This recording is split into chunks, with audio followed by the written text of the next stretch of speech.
Pessoal, boa tarde. Thiago Ian, do Serpro.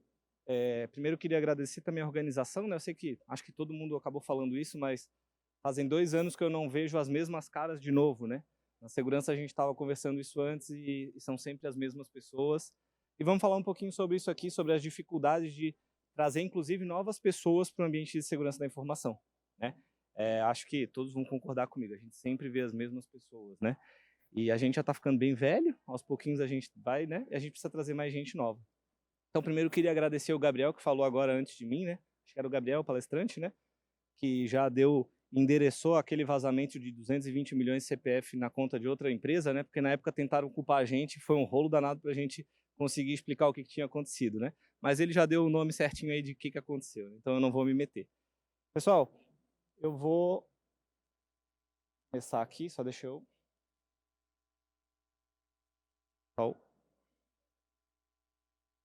Ainda não está na tela, só está aparecendo para mim. Tá, ele vai colocar agora no ar.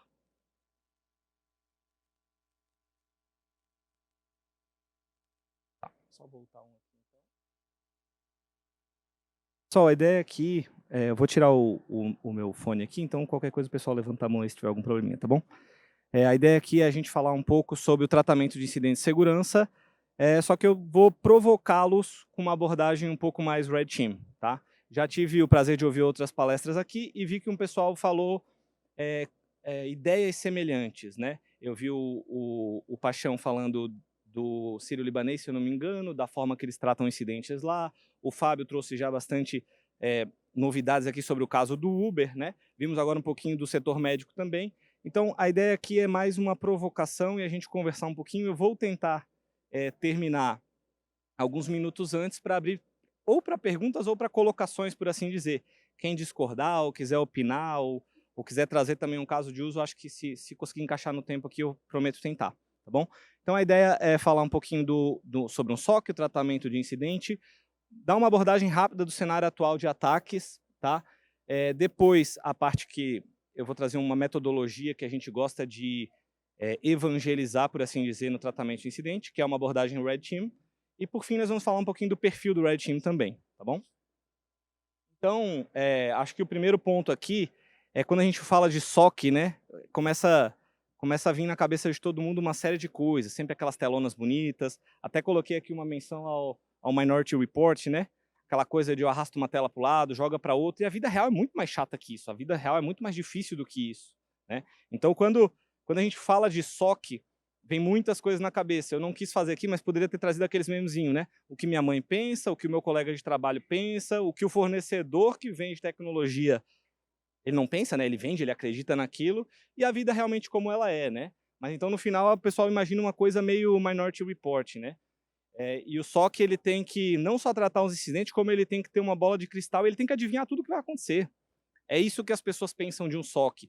Poxa, como que o SOC não adivinhou que o Uber ia ser invadido ou que aquele funcionário ia cair no phishing? Isso não é tão simples, né? Claro que no PowerPoint é fácil, depois de a gente ver o que aconteceu, né?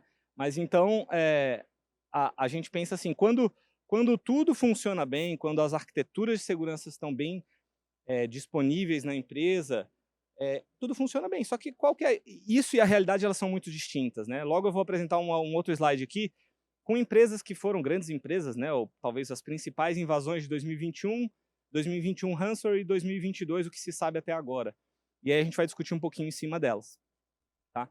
Num ambiente de segurança tradicional, você pensa assim, você olha ali o seu Fire, o seu IPS, o AF, cada um tem os seus ativos de estimação aí, a gente sabe disso.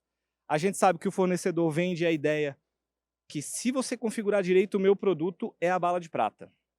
Aí o Uber tinha quantas balas de prata lá? 10, 20, não sei. Cada um tem a sua quantidade, né, dependendo do seu orçamento ou algo do tipo. Mas a ideia é que isso aqui fosse perfeito e que, tendo acesso a esses logs, você conseguiria fazer uma monitoração em tempo real e, por fim, você não seria invadido. Mas a realidade ela é bem distinta, né? Então, sobre o processo de tratamento de incidente, o que eu queria destacar aqui, né? Ele é sempre um desafio, né? Um incidente, geralmente, ele não é igual ao outro. Quando a gente fala do Mitre Attack, né, o Fábio trouxe ali questões do Mitre, eu não vou nem lembrar agora quantas são as táticas lá e os processos que estão lá descritos, mas são centenas. É impossível você validar aquilo tudo, né? Então você, claro, vai pegando a maior amostragem, vai tentando trabalhar com estatística ou algo nesse sentido. Mas ainda assim, todo incidente de segurança da informação, principalmente os grandes, vamos assim dizer, também não aqueles pequenininhos, os eventos do dia a dia, eles são complexos e muitas vezes eles precisam ser tratados de formas distintas. Lá no final eu vou trazer um fechamento com alguns ideais que eu penso e que talvez vocês, os senhores, discordem aí de alguns pontos, tá bom? Então, o ambiente de tratamento de incidente, ele acaba sendo bastante estressante e difícil para o time do SOC, porque o time do SOC precisa preservar a evidência, porque senão depois o pessoal da forense fica chateado. Ele precisa identificar se houve comprometimento de dados baseado em LGPD agora, para conversar com o encarregado, de DPO, né? Ele precisa descobrir aonde foi a falha. E esse ponto aqui eu vou fazer uma pausa agora. Eu vi o ambiente do Golden Cross, acho que foi o dessa semana, junto com o Uber. Teve outra situação do Golden Cross, acho que é uma... Eu nem conheço, para falar a verdade, mas é plano de saúde, né, ou seguro de saúde, alguma coisa nesse sentido. E o caso deles, poxa, eles tiveram um incidente de segurança grave com ransomware. Eu não vou tentar acertar as datas aqui agora, porque eu não lembro as datas. Mas faz pouquíssimo tempo, eles retornaram à normalidade, ou seja, voltaram backup, seguiram o procedimento deles de um retorno de um ransomware, e 2 semanas depois agora foram invadidos de novo, e agora o hacker já veio com alguma chantagem. E aí aqui eu destaco, né? Descobrir aonde está a falha. Você saber por onde o hacker ele entrou, ou por onde o incidente iniciou, na minha concepção, só, Thiago, é primordial. Se você não sabe por onde ele entrou, você não tem o direito de retornar à normalidade ainda. Porque essa normalidade pode ser um perigo, né? Isso a gente viu num caso especificamente essa semana, mas deve acontecer todo dia, tá? Então, consertar a falha, obviamente, se necessário voltar backup, né? Testar se o sistema está seguro, ou seja, aquela falha foi resolvida, tem algum outro que se conecta naquela falha possivelmente, e restabelecer o sistema, assim, por assim dizer. Então, isso tudo, numa cadeia do dia a dia, e aí os senhores estão aqui, né, alta gestão, com a alta gestão pedindo prazo, horário, cronograma, eu me compadeço muito dos colegas que trabalham em SOC ou que gerenciam SOC pela dificuldade do dia a dia, tá? Então, é um ambiente realmente complexo e ninguém vai me convencer que um playbook resolve isso aqui. Apesar de que eu sou fã de playbook, vou falar disso aqui na frente, isso não tem problema nenhum, tá? Mas é um desafio diário e é um desafio movido por experiência. Você vai ter os analistas nível 1, você vai ter o pessoal júnior, por assim dizer, mas esses caras eles vão te ajudar muito, mas eles não vão ser o cara que vão conseguir resolver um problema de tamanha complexidade. Você precisa de alguém que já vem de alguns anos, alguém que possivelmente tenha vindo da TI, e aí isso é algo que eu queria abordar um pouquinho mais à frente, mas eu vou deixar para os próximos slides. Mapa de 2021, né? O LEDzinho não consegue aparecer porque a tela é muito branca. Mas daqui vocês conhecem pelo menos uns 70% das empresas que estão assim aqui demonstradas, né? Acho que a maioria das que estão aqui são empresas listadas em bolsa de valores, né? Vou passar o próximo aqui, que aí é um drill down um pouquinho mais fechado para ransomware. Essas aqui sofreram com ransomware. Eu não sei se nesse slide vai aparecer, deixa eu só confirmar aqui. Tem empresas que tiveram ransomware 2 vezes, né? Tiveram empresas que tiveram 2 situações de ransomware no mesmo ano, tá? E aqui um mapa já de 2022, um pouco atualizado só até junho nesse momento, né? Então, assim, isso não diminui, né? Esse mapa ele só piora. Né? A grande pergunta que eu queria fazer aqui para os senhores e eu já fiz até para o Fábio antes, será que é falta de dinheiro? Não, tenho certeza que aqui tem empresas, talvez não tão grandes, que vão ter algum problema de orçamento, isso é normal, a gente sabe que nem sempre segurança é priorizada. Mas eu garanto que para 90%, 95% das empresas que estão aqui dispostas, dinheiro não foi o problema. A aquisição não foi o problema. E aí é nisso que eu quero ajudar a provocar aqui e a gente sair no final do dia, pelo menos, pensando em situações diferentes. Tá? Um outro ponto que eu queria colocar aqui, né, o ransomware, teve um colega, que acho que foi de manhã, que mostrou o Lockbit, mostrou as táticas e as técnicas utilizadas no Lockbit, né? Eu achurei aqui para não expor e tal, mas era um ambiente de governo, especificamente, fazenda, né? Não sei quem conhece, o site é o site da Onion, lá, o site Deep Web do grupo Lockbit está aqui disposto, né? Lá estão, então, todas as empresas que caíram aí no mundo do ransomware do Lockbit, estão lá dispostas. E é pânico lá, né? Porque quando tu entra nesse site, aqui acabando, eu só coloquei já quem está em verdinho, que é assim, já publicamos dados vazados. Mas para as empresas onde ainda o dado não foi publicado, fica um cronômetro lá, né, regressivo, dizendo, ó, em 2 dias, 3 dias, se não pagar, a gente vai soltar os dados. E é um pouquinho pânico aquilo lá. Aqui eu queria só fazer um comentário que foge até um pouquinho da apresentação, para dizer o quão interessante ficou o mundo de ransomware agora, né? O mundo dos ransomwares, ele começou, ele profissionalizou. Os ataques, o do Uber é um exemplo perfeito, ele começa com uma coisa muito mais artesanal, um hacker pensativo, um hacker ali ativo, no caso, pensando em como o ataque vai se iniciar. Tá? Depois que ele consegue um primeiro acesso, ele parte para outras abordagens, e o Lockbit, ele era o final, é a última milha. Né? E o que não foi eles que inventaram, mas eu acho que eles são os que ganharam dinheiro com isso, ou que massificaram a monetização do ransomware. Porque o ransomware a gente já conhece há muitos anos. A ideia de resgate. Resgate, o WannaCry foi um dos grandes, né, que atrapalhou bastante o mundo, mas o Lockbit, eles fazem duas coisas, não sei se todos conhecem, né, mas ele criptografa o dado, sim, mas antes de criptografar o dado, ele exfiltra o dado, ele copia o dado para a base do hacker. Tanto é que depois aparece como divulgação de dado também. Então, eles duplicaram a monetização. Uma baseado no resgate e a outra baseada na extorsão. Ah, beleza. Porque o que as empresas começaram a se precaver, né, com relação a ransomware? Eu tenho um backup show, meu backup é ótimo. Putz, acabamos com os ransomwares. Aí eles foram lá e, opa, truco, né? Eles foram lá e trucaram. E agora eles também, cara, tudo bem, tem teu backup, tu não precisa do resgate, tá bom, mas então tu vai me pagar porque senão eu vou botar na internet. E isso foi uma mudança de ares aí, já vem, acho que de 2019 para frente eu tenho visto esse movimento, mas o Lockbit com certeza foi o grandão aí da história, né? Daquela tabela antes que eu mostrei, eu poderia chutar facilmente que 70% daquela tabela foi invadida pelo Lockbit. Poderia chutar facilmente. Alguns eu tive contato próximo, assim, eu tive a oportunidade, eu fui chamado para ajudar e coisas do tipo. Tá? E aí, isso vai diminuir? Esse aqui é o mapa que vem do próprio Dmitry lá, o mapa de CVEs, né?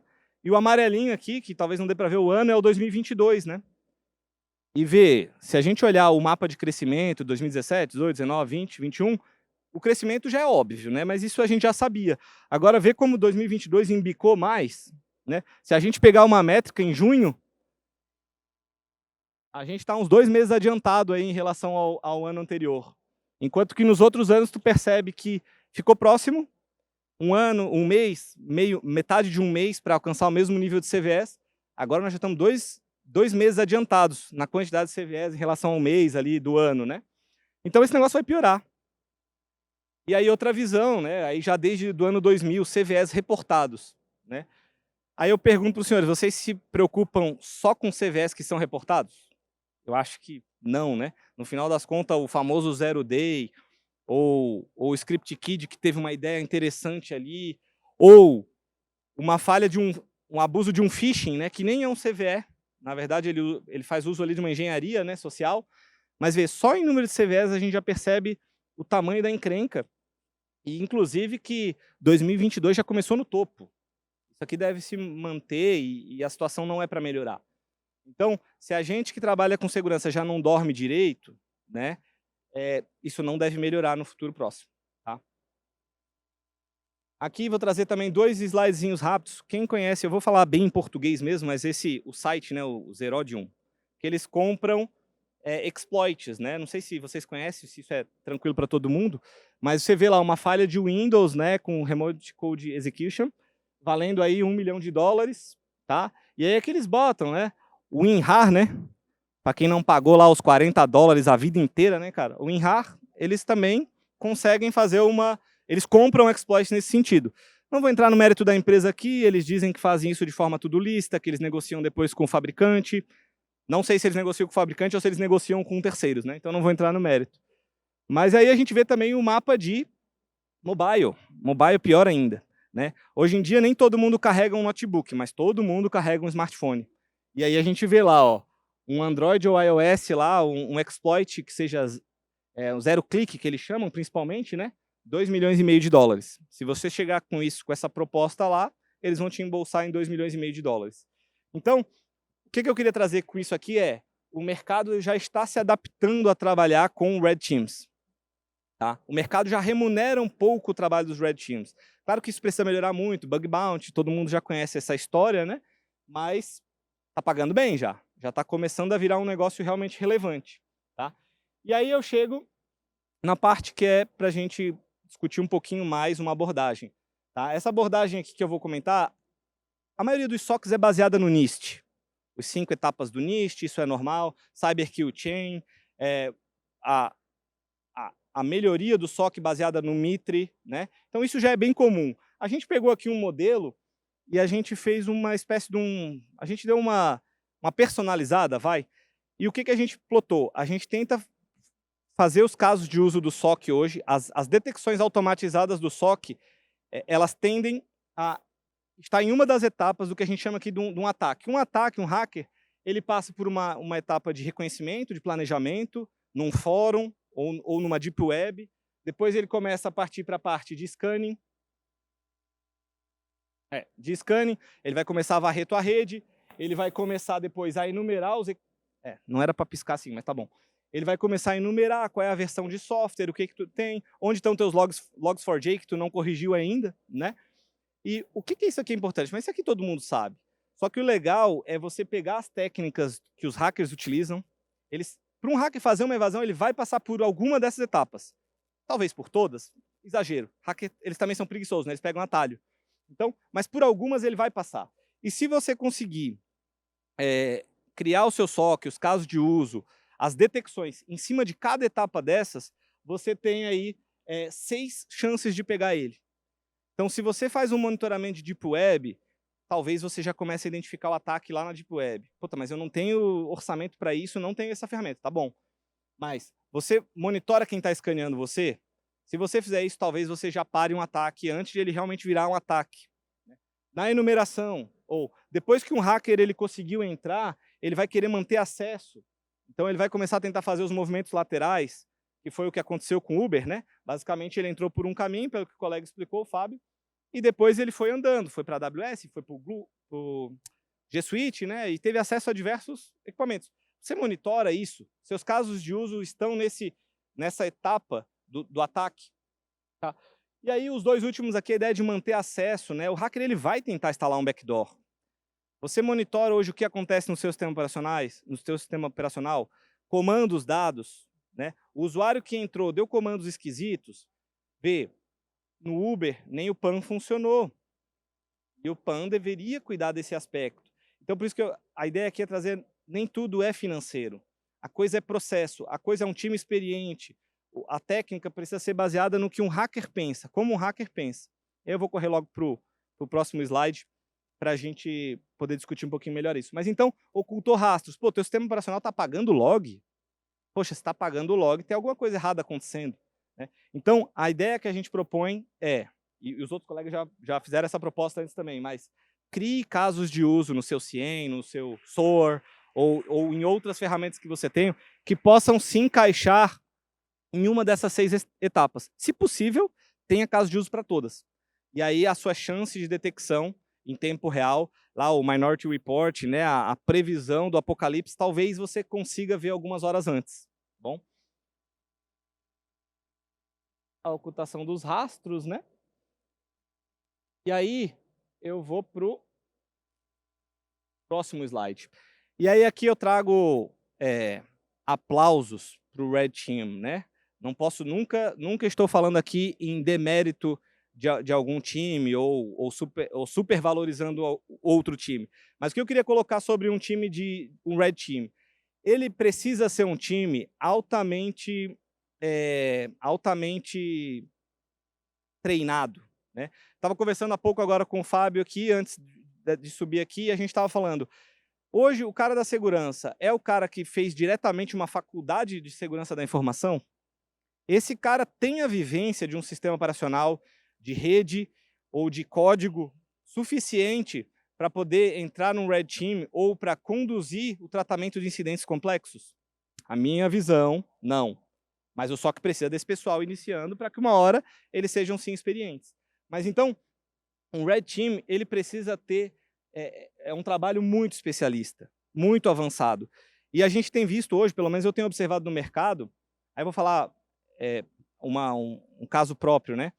Quando a gente iniciou o time de Pentest, lá por meados de 2016, né, a gente começou a tratar o assunto, formamos um time com 4 pessoas, né, eu e mais 3 na época lá, e aí o que aconteceu na empresa? Todo mundo queria ser Red Team. Todo mundo queria, porque é Hollywood, né? O hacker tem a emoção do Hollywood, né? E, de novo, volta para a ideia, ser hacker é chato pra caramba, né? Porque na maioria dos dias, você não acha nada. Mas quando acha, geralmente o valor é muito alto. Né? Então a gente teve muita gente, não, eu quero ser Red Team, Red Team, Red Team. Não, mas alguém precisa ser Blue Team. Alguém precisa ficar corrigindo, precisa manter a segurança funcionando. Mas então eu vejo muito atalho hoje. Eu vejo muita gente pegando atalho. Não, eu sou Red Team, eu fiz um curso. Poxa, é legal você fazer o curso, você tem que fazer um curso. Mas seria bom se você pudesse passar uns anos administrando Linux, administrando Windows, administrando Firewall, IPS. Seria muito bom, seria muito produtivo para a sua corporação nos próximos anos. Né? Então, um colega aí, um pentester, um cara do Red Team, ele precisa ter essas capacidades. E aí, o lado emocional também, eu queria destacar aqui, que é muito relevante, e eu já vi muita gente que tentou vir para o time de pentest e desistiu em poucos meses. Por quê? Porque no final do dia é chato. Você vai procurar muita coisa. Pô, todo dia eu só faço scanning. Poxa, todo dia eu só faço enumeração. Mas eu ainda não atingi a capacidade de fazer uma invasão. Então, o emocional e a persistência, eu acho que é uma palavra muito relevante. Né? Imagina se o hacker tivesse tentado um colaborador do Uber e não tivesse dado certo. Ele, não, poxa, por phishing não vai. Né? Então, o hacker ele precisa ser persistente. Tem uma imagenzinha famosa na internet que o pentester ele está num muro, né? Ele pode passar por baixo do muro, por cima do muro ou pode quebrar o muro. E eu acho que essa é a ideia da coisa. Quando a gente começou o pentest, eu lembro de falar com desenvolvedores, e eles falaram, não, mas a minha aplicação o login é por aqui. Se você não logar, não tem o que fazer. Né? Então, a cabeça, a mentalidade dos times, às vezes, de TI, desenvolvimento, é que se eu pensei que só tem uma porta de entrada, então só existe aquela porta de entrada. E o pentester ele precisa pensar diferente. Ele precisa assim, cara, me ofereceram essa porta, será que tem janela? Eu vou por lá. Né? Então, persistência, a automotivação, ele tem que ficar buscando, ele já bateu na trave várias vezes, não deu certo, e ele desiste? Não, ele continua persistindo. E movido pelo desafio. Esse é o último slide, eu falei que ia tentar terminar uns 5 minutos antes para abrir para perguntas e sugestões. O que eu queria colocar aqui? Né? Na minha opinião, isso é bem minha, né? Eu não acho que exista playbook para investigação avançada. Tá? Vou falar um caso de uso próximo. Né? Eu tive acesso a participar de uma investigação, por assim dizer, nesses últimos meses, em um órgão, né? Não vou citar nomes aqui, obviamente, tá? Em órgãos fora, em outro estado, inclusive a gente foi só em tom de apoio e ajuda, um órgão que sofreu incidente de segurança. E quando a gente chegou lá, eles tinham já pago uma grande empresa, que eu também não vou citar o nome, obviamente, tá? E essa empresa tinha feito um relatório por eles. É provável que tenha sido por aqui. O relatório era assim, é provável que tenha acontecido isso. Se ele entrou por aqui, é provável que ele teve acesso a isso. É provável. Cara, a gente pegou o relatório dessa empresa, e a gente falou assim, o que é isso, cara? Isso aqui não responde nada. Né? E a gente precisou refazer tudo. Nós fomos estruturar, olhar os logs, olhar o entendimento do que tinha acontecido, e em 2 dias a gente apresentou para a empresa o que tinha acontecido. Ó, o hacker entrou, foi por aqui, essa era a falha, e agora sobe isso aqui na internet, abre o meu IP que eu vou fazer a invasão e eu vou te mostrar como foi. E a gente mostrou como foi, e a gente entrou de novo e mostrou, é aqui a falha. Opa, legal. Então, por que essa grande empresa eu acho que ela falhou? Porque ela veio com um produto muito de prateleira.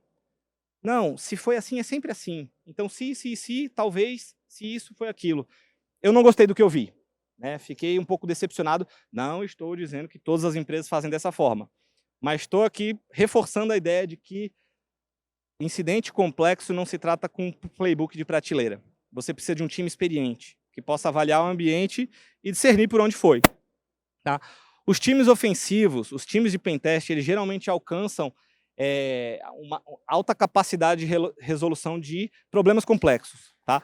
Outro incidente que a gente apoiou também, outro órgão, tá? Fora lá da nossa corporação, é um incidente relacionado a site web, né? Então a Apache lá envolvido, alguma coisa nesse sentido, e o nosso time identificou uma falha de segurança e não tinha patch, era um produto de prateleira web, né? E aí não tinha o patch e a gente viu que aquilo era muito crítico, era possível executar diversas situações de segurança ali.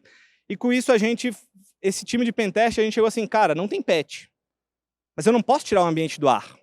Em algum momento teria que decidir, né? Ou eu tiro o ambiente do ar, porque isso vai ser invadido, ou eu aplico um patch de correção, já que é um produto de prateleira. Aí o time chegou para mim, não, mas peraí, me dá acesso nesse Apache aí. E aí foi. Já mandou as regex lá, fez os rewrite lá, tentou plotar a maior possibilidade de ofuscações possíveis, e a gente fez uma contenção lá. E foi colocado, e ó, esse ambiente fica no ar, comunicou o fornecedor. 3 horas depois o fornecedor manda o patch. O patch era uma implementação no Apache com rewrite. O time de pentest tinha feito o patch, antes da hora. E quando eu falo um produto de prateleira, eu estou falando de um produto grande, tá? Servidor de e-mail grande, mas não vou entrar em detalhes aqui, tá? E 3 horas depois chegou o tal do patch, e o patch era exatamente o que o time tinha aplicado na mão, na raça ali, né? Então, eles têm capacidade de responder problemas complexos, tá? O Red Team, então, a grande mensagem aqui é, a gente precisa, né? Eu gosto da ideia de o Red Team apoiar o time de tratamento de incidente. Ah, porque o time de tratamento de incidente não tem capacidade? Não, muito diferente. Mas, geralmente, o Red Team consegue ser um pouco mais treinado, talvez, mais motivado, né? A forma que eles são motivados, eu até coloquei aqui, né? Financeiro, no final das contas, é dinheiro no bolso, né? Mas nem todas as empresas têm a capacidade de aumentar salário, os orçamentos não são infinitos, isso não é assim que funciona. Então, os times, principalmente de segurança, eles conseguem se motivar por... faltou um aqui, eu acho, por algum motivo, acho que eu devo ter deletado sem querer. Mas eu tinha colocado por participação em eventos, treinamentos de alta relevância. Então, se você consegue pagar um treinamento daqueles caros, né, os famosos treinamentos caros para o seu funcionário do Red Team, aquilo motiva ele. Porque o cara que se mantém no time de Red Team, ele já tem a persistência, ele já é automotivado, ele gosta de desafio. Então, se você puder proporcionar isso para ele, eu acho que provavelmente isso já o sustenta por algum tempo, tá? E, por fim, a motivação correta entre os times, ela pode gerar uma competição saudável, né? E não aquilo que eu vi em 2016, onde todo mundo queria ser Red Team, né? Eu cheguei a ver, já estou finalizando aqui, né, pessoal? Eu cheguei a ver o pessoal de outras áreas falar assim, pô, agora vocês montaram esse time, quando vocês acharem uma falha, vocês vão botar no mural da empresa, dizendo, invadimos tal ambiente. Nós falamos, que isso, cara? Nunca foi essa a proposta. Nunca foi a proposta expor ninguém. E aí, quando a gente fala de hacker ético, né, o ético é muito forte junto com a palavra hacker, né? A ideia de ser ético, de você me pedir um pentest, eu entrego o resultado só para você. Eu espero que você corrija. Mas eu não saio aqui apresentando na tela, dizendo, olha, invadiu o ambiente do colega aqui. Tá? Então, pessoal, essa era a ideia, era motivar um pouquinho nesse sentido, tentar trazer alguma experiência nesses últimos 3 anos aí, que a gente acompanhou aquela timeline, né? Vocês também juntos, tá bom? Então foi, por enquanto, um prazer aí. Se tiverem perguntas...